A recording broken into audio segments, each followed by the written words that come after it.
ಪ್ರಶ್ನೆಯನ್ನು ನಾನು ಕೇಳಿದೆ ಸರ್. ನೀವು ಕೊಟ್ಟ ಲೆಕ್ಕವನ್ನೇ ವಾಪಸ್ ನಾರಾ ರೆಡ್ಡಿ ಅವರಿಗೆ ಕೇಳಿದ್ದೀನಿ. 8 ಕೋಟಿ ವಾಲ್ಮೀಕಿ ಭವನ, 20ಕ್ಕೂ ಹೆಚ್ಚು ಅಡಿ ಎತ್ತರದ ವಾಲ್ಮೀಕಿ ಸ್ಟ್ಯಾಚ್ಯೂ, SP ಸರ್ಕಲ್ ಅನ್ನ ವಾಲ್ಮೀಕಿ ಸರ್ಕಲ್ ಮಾಡಿದ್ದು, ಇದೆಲ್ಲ ಪಟ್ಟಿ ಕೊಟ್ಟೆ ಕೇಳಿದಾಗ ನಾರಾ ಭರತ್ ರೆಡ್ಡಿ ಅವರ ಪ್ರತಿಕ್ರಿಯೆ ಹೇಗಿತ್ತು ಅಂದ್ರೆ, ಈ ಪುತ್ಥಳಿ ಸ್ಥಾಪನೆ ಆಗಿರೋದು ಸರ್ಕಲ್ ಅಲ್ಲ, ಬದಲಾಗಿ ಅವ್ರ ಕಚೇರಿ ಒಳಗೆ ಯಾರಾದ್ರೂ ಹೋಗಿ ಅಜ್ಜಾರಿಗೆ ನಮಸ್ಕಾರ ಮಾಡಿ ಬರಬೇಕು ಅಂದ್ರು ಇವ್ರ ಅನುಮತಿ ಪಡ್ಕೊಂಡು ಕೀಲಿಕೈ ಪಡ್ಕೊಂಡು ಹೋಗ್ಬೇಕು.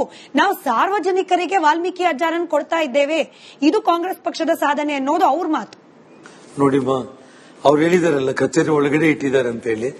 ನಿಮ್ ರಿಪೋರ್ಟರ್ಸ್ ಇದಾರಲ್ಲ, ನಾಳೆ ಬೆಳಿಗ್ಗೆ ವಿಜುವಲ್ಸ್ ತಗೊಂಡು ಪಬ್ಲಿಕ್ ಪ್ಲೇಸ್ ಅಲ್ಲಿ ಪುತ್ಥಳಿಗಳಿದೇನಾ, ಕಚೇರಿ ಒಳಗಡೆ ಇದೇನಾ ಅಂತ ಹೇಳಿ ನಾಳೆ ಬೆಳಿಗ್ಗೆ ವಿಜುವಲ್ಸ್ ತೆಗೆಸ್ಕೊಂಡು ನೀವು ಕೇಳಿದ ಪ್ರಶ್ನೆಗೆ ಅವ್ನು ಕೊಟ್ಟಿರ್ಕೆ ದಯಮಾಡಿ ತಾವೇ ಅದನ್ನ ಕೌಂಟರ್ ನೀವು ನಾಳೆ ಟೆಲಿಕಾಸ್ಟ್ ಮಾಡಿ. ಸರ್ಕಾರದ ಪ್ರತಿಕ್ರಿಯೆ ಆಯ್ತು. ನಾರಾ ಭರತ್ ರೆಡ್ಡಿ ಅವರು ಒಬ್ರು ಶಾಸಕರು, ಬಟ್ ಸರ್ಕಾರದ ಜವಾಬ್ದಾರಿ ಇಡೀ ರಾಜ್ಯದ ಜನರ, ವಿರೋಧ ಪಕ್ಷದವರನ್ನ ಕಾಪಾಡೋದು ಕೂಡ ಸರ್ಕಾರದ ಜವಾಬ್ದಾರಿ. ಹೋಮ್ ಮಿನಿಸ್ಟರ್ ಆಗಿ ಪರಮೇಶ್ವರ್ ಅವರು ತೆಗೆದುಕೊಂಡ ನಿರ್ಧಾರ, ಮುಖ್ಯಮಂತ್ರಿಯಾಗಿ ಸಿದ್ದರಾಮಯ್ಯನವರು ಕೊಟ್ಟ ಪ್ರತಿಕ್ರಿಯೆ ನಿಮಗೆ ಸಮಾಧಾನಕರವಾಗಿ ಅನಿಸಿದೆಯಾ?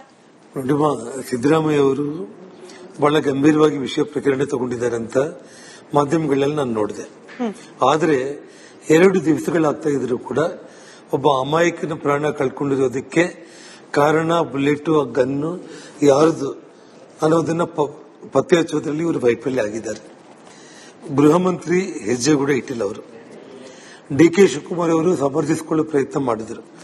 ಇದು ಅವ್ರ ಹಿನ್ನೆಲೆ ಕೂಡ ಅಂತದೇ ಆಗಿರೋ ಕಾರಣ ನಾನಿಷ್ಟ ಹೇಳ್ತಾ ಇರೋದು, ಹೈಕೋರ್ಟ್ ಸಿಟ್ಟಿಂಗ್ ಜಡ್ಜ್ ನೇತೃತ್ವದಲ್ಲಿ ಎಂಕ್ವೈರಿ ಆಗಬೇಕು ಅಥವಾ CBI ಎಂಕ್ವೈರಿ ಆಗಬೇಕು. ಇನ್ನೊಂದು ಕೇವಲ 2-3 ದಿವಸದಲ್ಲಿ ಈ ಕೊಲೆಗೆ ಕಾರಣ ಆಗಿರುವಂತಹ ಬುಲೆಟ್, ಗನ್ನು, ಆ ಗನ್ಮ್ಯಾನ್ಗಳನ್ನ ಇವರು ಬಂಧನ ಮಾಡಿಲ್ಲ ಅಂತಂದ್ರೆ ಖಂಡಿತವಾಗ್ಲೂ ಕೂಡ ಭಾರತೀಯ ಜನತಾ ಪಕ್ಷದ ಎಲ್ಲಾ ನಾಯಕರುಗಳ ಹಿರಿಯರ ಜೊತೆ ನಾವು ಈಗಾಗಲೇ ಮಾತಾಡಿದ್ದೀವಿ. ಬಹಳ ಗಂಭೀರವಾಗಿ ಬಳ್ಳಾರಿಯಿಂದ ಬೆಂಗಳೂರಿಗೆ ಪಾದಯಾತ್ರೆ ಮಾಡುವಂತ ಯೋಚನೆ ಇದೆ. ಬಳ್ಳಾರಿ DSP ಸಸ್ಪೆಂಡ್ ಆಗಬೇಕು. ಆ ಕೊಲೆ ಮಾಡಿರುವಂತಹ ಗನ್ನು, ಗನ್ಮ್ಯಾನ್ ಅದೆಲ್ಲದನ್ನ ಸೀಸ್ ಮಾಡಿ ಮಾಧ್ಯಮಗಳ ಮೂಲಕ ರಾಜ್ಯದ ಜನರಿಗೆ ಅವರು ತಿಳಿಸಬೇಕು. ಪೊಲೀಸ್ ಇಲಾಖೆಯ ಕಾರ್ಯವೈಖರಿ ಬಗ್ಗೆ ಒಂದೆರಡು ಪ್ರಶ್ನೆ ಇದೆ. ಜನಾರ್ದನ್ ರೆಡ್ಡಿ ಅವರೇ, ನಿಮ್ಮನ್ನ A1 ಆಗಿ ಮಾಡಲಾಗಿದೆ ಕಂಪ್ಲೇಂಟ್ ಅಲ್ಲಿ ಅನ್ನೋದು ಗಂಭೀರ ಆರೋಪ. ಈಗ ಬುಲೆಟ್ ಫೈರ್ ಮಾಡಿದ್ದು ನಿಮ್ಮ ಗನ್ನಿಂದಾನೋ ಅಥವಾ ಬಂದೂಕು ನಿಮ್ಮ ಕೈಲಿತ್ತು ಅಂತಲೋ ಅಥವಾ ನೀವು ಹಲ್ಲೆ ಮಾಡಿದ್ದೀರಿ ಅಂತಾದ್ರೆ A1 ಮಾಡೋದ್ರಲ್ಲಿ ಅರ್ಥ ಇರ್ತಿತ್ತೇನೋ. ಬಟ್ ನಿಮ್ಮನ್ನ ಹಾಗೆ ಶ್ರೀರಾಮುಲು ಅವರನ್ನ ಕೇಸ್ನ ಒಳಗಡೆ ಸೇರಿಸಿರೋದು, ಕಂಪ್ಲೇಂಟು ಬೇರೆಯವರು ಕೊಟ್ಟಿದ್ದಾರೆ, ಅದು ಕಾಂಗ್ರೆಸ್ ಪಕ್ಷದವರೇ ಕೊಟ್ಟಿದ್ದಾರೆ, ಬೇರೆ ಪ್ರಶ್ನೆ. ಬಟ್ ಸ್ಟಿಲ್ ಪೊಲೀಸ್ ಇಲಾಖೆಯಿಂದ ದಾಖಲಾಗಿರುವ ಕೇಸ್ನಲ್ಲಿ A1 ನೀವು, ಇದಕ್ಕೆ ನಿಮ್ ಪ್ರತಿಕ್ರಿಯೆ ಏನು? ನೋಡಿ, ಕೇಸ್ಗಳಿಗೆ 100 ಕೇಸ್ ಮಾಡಿದ್ರು ಕೂಡ ನಾವು ಹೆದರೋ ಜಾಯಮನಲ್ಲ. ಸಾರ್ವಜನಿಕ ಬದುಕಲ್ಲಿದ್ದಾಗ ನಮ್ಮನೆಗೆ ಬಂದು ನಮ್ಮ ಮೇಲೆ ದಾಳಿ ಮಾಡಿ ನಮ್ಮ ಮೇಲೇನೆ ಕೇಸ್ ಮಾಡಿದ್ದಾರೆ, ಸಂತೋಷ. ಕಾನೂನಿದೆ, ಕೋರ್ಟ್ ಇದೆ, ಅದ್ರ ಬಗ್ಗೆ ಅವ್ರ ಮೇಲೆ ಕೂಡ ನಾವು ಕೇಸ್ಗಳನ್ನ ಮಾಡಿದೀವಿ. ಇದೆಲ್ಲವೂ ಬೇಡ. ಆ ಅಮಾಯಕ ಪ್ರಾಣ ಬಲಿಯಾಗೋದಕ್ಕೆ ಕಾರಣ, ಅದರ ಹಿನ್ನೆಲೆ ಯಾರು ಏನು ಅದನ್ನ ಮಾಧ್ಯಮಗಳ ಮೂಲಕ ಇಮ್ಮಿಡಿಯೇಟ್ ಆಗಿ ಸರ್ಕಾರ ಬಹಿರಂಗಪಡಿಸಬೇಕು. ನಗರ DSP ಇವತ್ತೇನು ನಂದಾರೆಡ್ಡಿ ಇದ್ದಾನೆ, ಅವನ್ನ ತಕ್ಷಣ ಸಸ್ಪೆಂಡ್ ಮಾಡಬೇಕು. ಯಾಕೆ ನಂದಾರೆಡ್ಡಿ ಅವ್ರ ಮೇಲೆ ಅಷ್ಟು ಕೋಪ ಯಾಕೆ ಜನಾರ್ದನ್ ರೆಡ್ಡಿ ಅವರೇ? ಈಗ ಕಡೆಗೆ ಬಲಿಯಾಗೋದು ಪೊಲೀಸ್ ಇಲಾಖೆನೆ ಅಂತ ಆಗ್ಬಿಡುತ್ತಲ್ಲ. ಒಂದ್ ಕಡೆ ಸರ್ಕಾರ SP ನ ಸಸ್ಪೆಂಡ್ ಮಾಡುತ್ತೆ, ನೀವು ವಿರೋಧ ಪಕ್ಷದವರಾಗಿ DYSP ನ ಸಸ್ಪೆಂಡ್ ಮಾಡಿ ಅಂತ ಹೇಳ್ತಿದ್ದೀರಿ. ಪೊಲೀಸ್ ಇಲಾಖೆ ಮೇಲೆ ಇಷ್ಟೊಂದು ಅಪನಂಬಿಕೆ ಅಥವಾ ಅಸಮಾಧಾನ ಯಾಕೆ?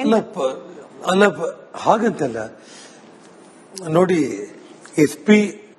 SP ಸಸ್ಪೆಂಡ್ ಆಗಿದ್ರ ಬಗ್ಗೆ ನಮಗೆ ದುಃಖ, ನೋವಿದೆ. ಈ ನಗರದಲ್ಲಿ ಒಬ್ಬ DSP ಆಗಿದ್ದು ಇಂಚಿಂಚು ಗೊತ್ತಿರುವಂತವನು ಎಂಟೈರ್ ರೌಡಿ ಗ್ಯಾಂಗ್ಗಳನ್ನ ಮತ್ತು ಭರತ್ ರೆಡ್ಡಿನ ನಮ್ಮ ಮನೆಯವರೆಗೆ ಆಲೋ ಮಾಡಿದ್ದು ನಗರ DSP. ಹಾಗಾಗಿ ಪೊಲೀಸ್ ವೈಫಲ್ಯ ಆಗಿರೋದು ನಗರ DSP ಮೂಲಕ. ನಾನು ಒಬ್ಬ ಪೊಲೀಸ್ ಮಗ. ಪೊಲೀಸರಂದ್ರೆ ನನಗಿರೋ ಪ್ರೀತಿ ಯಾರಿಗೂ ಕೂಡ ಇಲ್ಲ.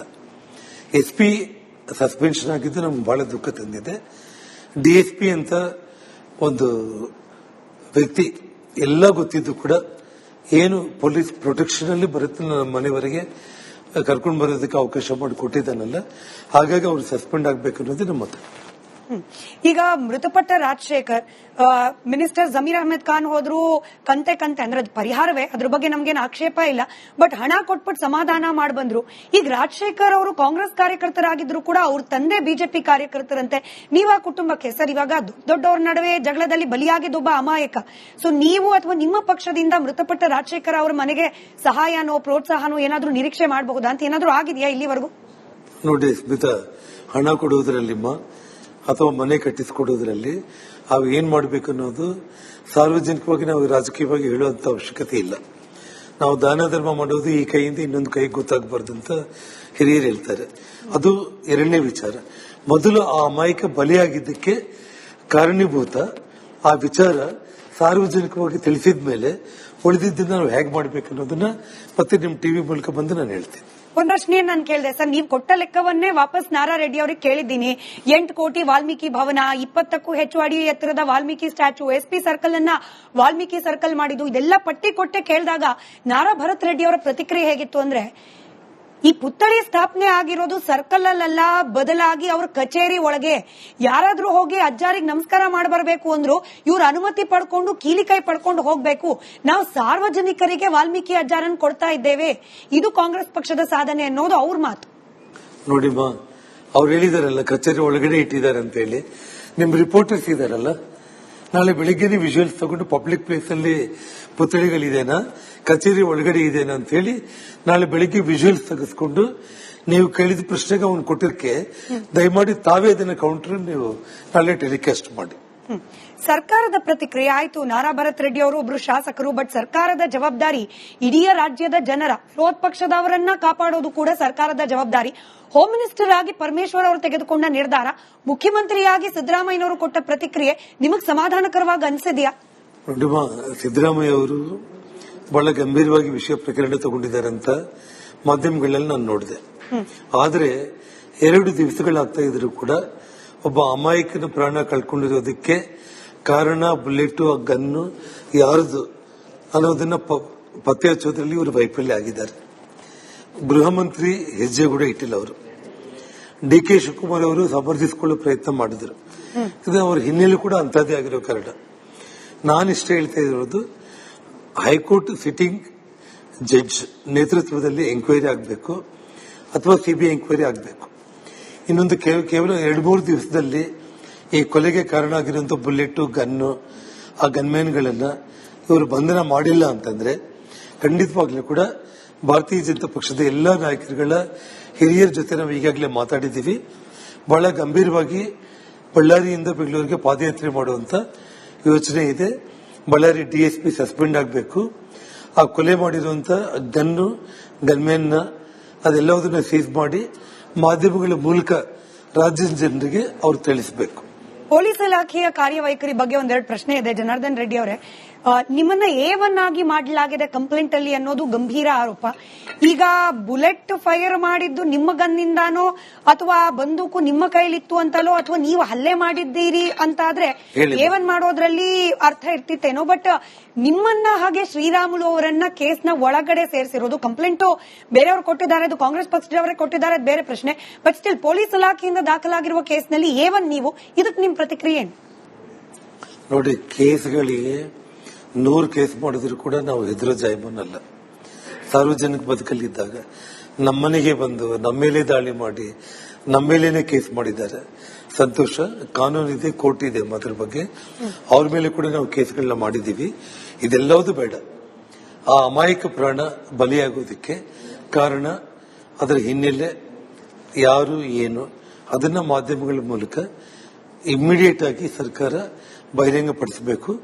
ನಗರ DSP ಇವತ್ತೇನು ನಂದಾರೆಡ್ಡಿ ಇದ್ದಾನೆ, ಅವನ್ನ ತಕ್ಷಣ ಸಸ್ಪೆಂಡ್ ಮಾಡಬೇಕು. ಯಾಕೆ ನಂದಾರೆಡ್ಡಿ ಅವ್ರ ಮೇಲೆ ಅಷ್ಟು ಕೋಪ ಯಾಕೆ ಜನಾರ್ದನ್ ರೆಡ್ಡಿ ಅವರೇ? ಈಗ ಕಡೆಗೆ ಬಲಿಯಾಗೋದು ಪೊಲೀಸ್ ಇಲಾಖೆನೇ ಅಂತ ಆಗ್ಬಿಡುತ್ತಲ್ಲ. ಒಂದ್ ಕಡೆ ಸರ್ಕಾರ SP ನ ಸಸ್ಪೆಂಡ್ ಮಾಡುತ್ತೆ, ನೀವು ವಿರೋಧ ಪಕ್ಷದವರಾಗಿ DYSP ನ ಸಸ್ಪೆಂಡ್ ಮಾಡಿ ಅಂತ ಹೇಳ್ತಿದ್ದೀರಿ. ಪೊಲೀಸ್ ಇಲಾಖೆ ಮೇಲೆ ಇಷ್ಟೊಂದು ಅಪನಂಬಿಕೆ ಅಥವಾ ಅಸಮಾಧಾನ ಯಾಕೆ? ಅಲ್ಲ, ಹಾಗಂತಲ್ಲ. ನೋಡಿ, SP ಸಸ್ಪೆಂಡ್ ಆಗಿದ್ರ ಬಗ್ಗೆ ನಮಗೆ ದುಃಖ, ನೋವಿದೆ.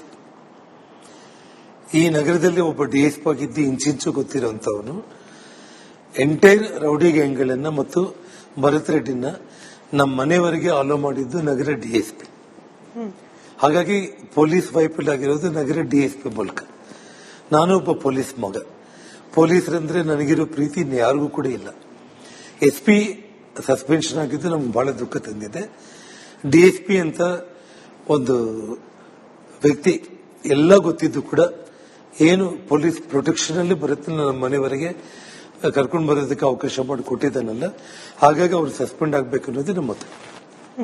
ಈಗ ಮೃತಪಟ್ಟ ರಾಜಶೇಖರ್ ಮಿನಿಸ್ಟರ್ ಜಮೀರ್ ಅಹ್ಮದ್ ಖಾನ್ ಹೋದ್ರು ಕಂತೆ ಅಂದ್ರೆ ಅದು ಪರಿಹಾರವೇ, ಅದ್ರ ಬಗ್ಗೆ ನಮ್ಗೇನು ಆಕ್ಷೇಪ ಇಲ್ಲ. ಬಟ್ ಹಣ ಕೊಟ್ಬಿಟ್ಟು ಸಮಾಧಾನ ಮಾಡಿ ಬಂದ್ರು. ಈಗ ರಾಜಶೇಖರ್ ಅವರು ಕಾಂಗ್ರೆಸ್ ಕಾರ್ಯಕರ್ತರಾಗಿದ್ರು ಕೂಡ ಅವ್ರ ತಂದೆ ಬಿಜೆಪಿ ಕಾರ್ಯಕರ್ತರಂತೆ. ನೀವ ಕುಟುಂಬಕ್ಕೆ ಸರ್ ಇವಾಗ ದೊಡ್ಡವ್ರ ನಡುವೆ ಜಗಳದಲ್ಲಿ ಬಲಿಯಾಗಿದ್ದೊಬ್ಬ ಅಮಾಯಕ. ಸೊ ನೀವು ಅಥವಾ ನಿಮ್ಮ ಪಕ್ಷದಿಂದ ಮೃತಪಟ್ಟ ರಾಜಶೇಖರ್ ಅವರ ಮನೆಗೆ ಸಹಾಯನೋ ಪ್ರೋತ್ಸಾಹನೋ ಏನಾದ್ರೂ ನಿರೀಕ್ಷೆ ಮಾಡಬಹುದಾ ಅಂತ ಏನಾದ್ರೂ ಆಗಿದೆಯಾ ಇಲ್ಲಿವರೆಗೂ? ನೋಡಿ ಸ್ಮಿತಾ, ಹಣ ಕೊಡುವುದರಲ್ಲಿ ಅಥವಾ ಮನೆ ಕಟ್ಟಿಸಿಕೊಡೋದ್ರಲ್ಲಿ ಅವು ಏನ್ ಮಾಡಬೇಕು ಅನ್ನೋದು ಸಾರ್ವಜನಿಕವಾಗಿ ನಾವು ರಾಜಕೀಯವಾಗಿ ಹೇಳುವಂತ ಅವಶ್ಯಕತೆ ಇಲ್ಲ. ನಾವು ದಾನ ಧರ್ಮ ಮಾಡೋದು ಈ ಕೈಯಿಂದ ಇನ್ನೊಂದು ಕೈ ಗೊತ್ತಾಗಬಾರ್ದಂತ ಹಿರಿಯರು ಹೇಳ್ತಾರೆ. ಅದು ಎರಡನೇ ವಿಚಾರ.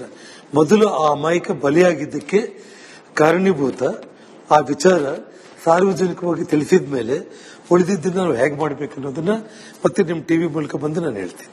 ಒಂದ್ 3-4